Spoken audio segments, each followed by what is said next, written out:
Hello' everyone, welcome to টাইডুকা। আজি আমি আছো যোৰহাটত যি বুক ফেয়াৰ হৈ আছে আৰু আজি বুক ফেয়াৰৰ ফাৰ্ষ্ট দিন আৰু আমি এতিয়া যিটো পাব্লিকেশ্যনত আছো আৰু সেই তাত আমি আছো সতীৰ্থ জ্ঞানাৰ্থ। আপোনালোকে দেখিছে চাগে পাছফালে বেনাৰখন আছে, মই মেনশ্যন কৰি দিম কোনটো ষ্টলত আছে এখন। তো মেইনলি আজি আমি ভিডিঅ'টো বনোৱাটো উদ্দেশ্যটো এইটোৱেই যে যি আমাৰ আপোনালোকে আছাম পুলিচ বা যি নহওক আছাম কম্পিটিভ এক্সামৰ কাৰণে যি প্ৰিপেৰেশ্যন কৰি আছে তাৰ কাৰণে বেষ্ট বুক আজি আমি বিচাৰিম ইয়াত। অলৰেডি মই বুকখিনি চিলেক্ট কৰি ৰাখিছো, সেইখিনি মই আপোনালোকক ৰেকমেণ্ড কৰিম। আৰু যদিহে আপোনালোকে অনলাইন বিচাৰি নাপায়, যদি কোনোবা যদি যোৰহাটত যদি ইয়াত আছে তেতিয়াহ'লে ইয়াত আহি আপোনালোকে কিনি ল'ব পাৰিব। তো মেইনলি একো এইটো প্ৰমোচনেল ভিডিঅ' নহয়, জাষ্ট মই নিজৰ কাৰণে কিতাপ কিনিব আহিছিলো। তো মই ভাবিলো যে ইয়াত মই কম্পিটিভ এক্সামৰ কাৰণেও কিতাপখিনি দেখিলো আৰু তো ভাবিলো মই সেইখিনি আপোনালোকক ৰেকমেণ্ড কৰিম। তো প্ৰথমে আমি আহিছো যে দুখন বুক, একচুৱেলি একেখনেই বুক হয়, এখন ইংলিছত আছে আৰু এখন আছামিজত আছে। শৈলেন বৈশ্য, এখন আপোনালোকক মই অলৰেডি ৰেকমেণ্ড কৰিছোৱেই। এখন 6th এডিশ্যন হয়, লেটেষ্ট এডিশ্যন হয়, আছাম জি কে। যদি কোনোবাই শৈলেন বৈশ্য আগতে পঢ়া নাই তেতিয়াহ'লে আপোনালোকে এখন পঢ়িব পাৰে। আৰু জি কে কিতাপ মই আকৌও কৈছো যে কোনোবা এখন কিতাপ কিনিব, মানে কেইবাখনো কিনিলা। তো নেক্সট আমি আছাম জি কে কাৰণে আপোনালোকৰ এখন বুক হৈ গ'ল। আৰু যদি আছাম জি কে কাৰণে আপোনালোকে ইয়েৰ বুক পঢ়িব বিচাৰে তো অনলি অকল ইয়েৰ বুকখন পঢ়িলে। তো এইখন ইয়েৰ বুক আছে। এইখন ইয়েৰ বুক আপোনালোকৰ হৈছে শান্তনু কৌশিক বৰুৱাৰ 2025 চনৰ লেটেষ্ট এডিশ্যন। ইয়াৰ ইংলিছ ভাৰ্জনটো আছে, হয়তো ইয়াত আছে, মই দেখুৱাম। কিন্তু নেক্সট আমি যদি আহোঁ ইংলিছ, মানে আপোনালোকৰ ইণ্ডিয়ান জি কে কাৰণে কি পঢ়িব, তাতে আপোনালোকক মই দুখন বুক অলৰেডি ছাজেষ্ট কৰিছো। এখন মেইনলি হৈছে লুচেন জি কে। এখন লুচেন জি কে লেটেষ্ট এডিশ্যন, আৰু লুচেন জি কে এখন বহুত অকমান ডাঙৰ কিতাপ, মই সেইকাৰণে কৈছো। ইয়াৰ সলনিও বেলেগ এখন কিতাপো আছে, সেইখন হৈছে মনোৰমা জি কে। এইখন কিতাপ বহুত মানে শ্বৰ্টলি আছে, মই আগতেও আপোনালোকক কৈছো, এখন বহুত সৰু সৰুকে কথাবোৰ লিখা আছে আৰু কিতাপখন সৰু। কিন্তু লুচেন জি কেখন যদি আপুনি পঢ়ি দিয়ে এখন বহুত ইজি হৈ যায় তেতিয়া।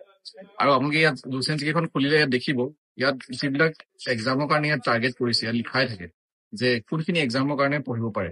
UPSC চিভিল চাৰ্ভিচেছ, প্ৰথমে UPSC ৱৰ্ডটোৱে আছে। তো ডেট মিনছ এইখন আপোনালোকে মানে ৰিভিজনৰ টাইমত এইবিলাক ইউজ কৰিব পাৰে। আৰু বহুতে আপোনালোকৰ SSC CGL হৈ গ'ল বা CHSL হৈ গ'ল, সেইবিলাকৰ কাৰণে এইখনটো পুৰা মাষ্ট। তো সেইটো কাৰণে ইংলিছ বা ইণ্ডিয়ান জি কে, তো ইণ্ডিয়ান জি কেৰ কাৰণে আপুনি এইখনৰ বাহিৰে বেলেগ পঢ়িব কোনো প্ৰয়োজন নাই। তথাপি ইয়াত মনোৰমা জি কেখন আছিলে, মই সেইকাৰণে এইখন দেখিলো যদি কোনোবাই শ্বৰ্টলি পঢ়িব বিচাৰে। আৰু এখন সৰু ভাৰ্জন এখন আছে যিখন আপোনালোকৰ লুচেন জি কে সৰু ভাৰ্জন। এখন সৰু হয়, যিখন আপোনালোকৰ ডাঙৰ হয়, এখন ডাঙৰ, এখন সৰু। তো সৰুখনত যদি কাৰোবাক শ্বৰ্ট টাইমৰ লাগে তেতিয়াহ'লে আপুনি এখন পঢ়িব পাৰে। তাৰপিছত নেক্সট আমি আপোনালোকক ইয়াৰ বুকৰ কথা কওঁ। নেক্সট আৰু আমি চাওঁ যিমান অকল মানে APSC কথাও আমি ডিছকাছ কৰিম, বা APSC কাৰণে যদি কোনোবাই প্ৰিপেৰেশ্যন কৰি আছে তাৰ ভিতৰত কি বুক পোৱা যায় সেইটো কথাও মই দেখোঁ। এখন হৈছে ইণ্ডিয়ান পলিটিৰ বুক, যিখন M লক্ষ্মীকান্ত, সেইখন চবেই পঢ়িছে, 8th এডিশ্যন হয়, লেটেষ্ট এডিশ্যন 2025। কিন্তু পলিটিৰ কাৰণে এইখনৰ বাহিৰে বেলেগ চাব কোনো প্ৰয়োজন নাই। নেক্সট ইয়াত বহুত মানে এটা ছাবজেক্টৰ কাৰণে বহুত ডাঙৰ ডাঙৰ বুক কিছুমান আছে। আৰু এখন স্পেচিয়েল বুক এখন মই ইয়াত দেখিলো আছাম জি কেৰ কাৰণে 2025।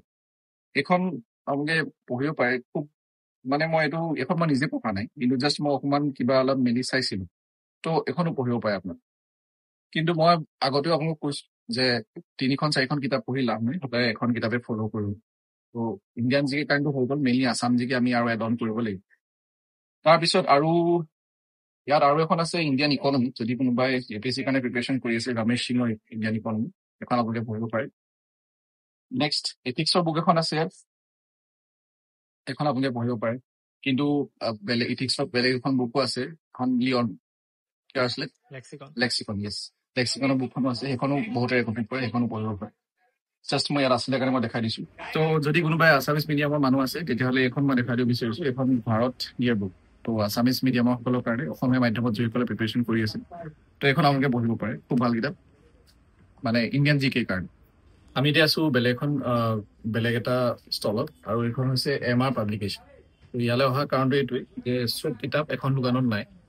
এনিৱে, তো এইখন আপোনাৰ হৈছে, এইখন আপোনালোকে চাব পাৰে। মই এখন বেলেগ আপোনালোকে অবজেক্টিভ, এইখন হৈছে অবজেক্টিভ ইংলিছত, মানে আপোনালোকে এখন MCQ আপোনালোকে পাব। কিন্তু ইয়াৰ বাহিৰেও আপোনালোকে বেলেগ বুকো আপোনালোকে ল'ব পাৰে।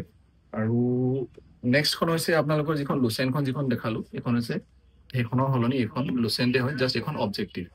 তো সেইখন পঢ়াৰ পিছত যদি আপোনালোকে MCQ প্ৰেক্টিচ কৰিব বিচাৰে তেতিয়াহ'লে আপোনালোকে এইখনৰ পৰা ইজিলি কৰিব পাৰে। আৰু মই ভাবোঁ সেইখন আৰু এইখন যদি আপোনালোকে কৰি দিয়ে ডেটছ কমপ্লিটলি ইনাফ। আৰু এইখন আছিলে, এই দুখনে আপোনালোক দেখাবলৈ আছিলে। আৰু বাকী মই বুকো ইয়াত চালোঁ, ইমান মানে আৰু ইমান চাবলগীয়া একো নাই, কাৰণ অলৰেডি আপোনালোকৰ আছাম জি কে হৈ গ'ল, আপোনালোকৰ ইণ্ডিয়ান জি কে হৈ গ'ল, তাৰপিছত কাৰেণ্ট এফেয়াৰ্ছৰ কাৰণে সেইটো মই পাছত ক'ম, কাৰণ কাৰেণ্ট এফেয়াৰ্ছৰ কাৰণে আপোনালোকে বুকটো নাপাব, আৰু বুক পালেও সেইটো আপোনালোকে মানে বুকৰ পৰা পঢ়ি মানে লাভ নাই। তো সেইটো কাৰণে এইখিনি আছিলে আমাৰ, এইটো হৈছে এম আৰ পাব্লিকেশ্যন, জাষ্ট ষ্ট্ৰেইটলি আপোনালোকে পাব, ইয়াৰ পৰা আপোনালোকে কিনিব পাৰে। আৰু আহক ইয়াতে ভাল আৰু কিতাপ এক্সপ্ল'ৰ কৰক, আপোনালোকে আৰু কিতাপ ধুনীয়াকৈ পাব। গাইড বুক আপোনালোকে নল'ব, মই আগতেও কৈছোঁ, যিমানবিলাক গাইড বুক আছে, কোনোবা বেলেগ বেলেগ পাব্লিকেশ্যনৰ গাইড বুক উলিয়াই যে কোনোবা এটা স্পেচিফিক এক্সামৰ কাৰণে আপোনালোকক কমপ্লিট চিলেবাছখন তাত সোমাই থাকে বুলি কোৱা হয় গাইড বুক।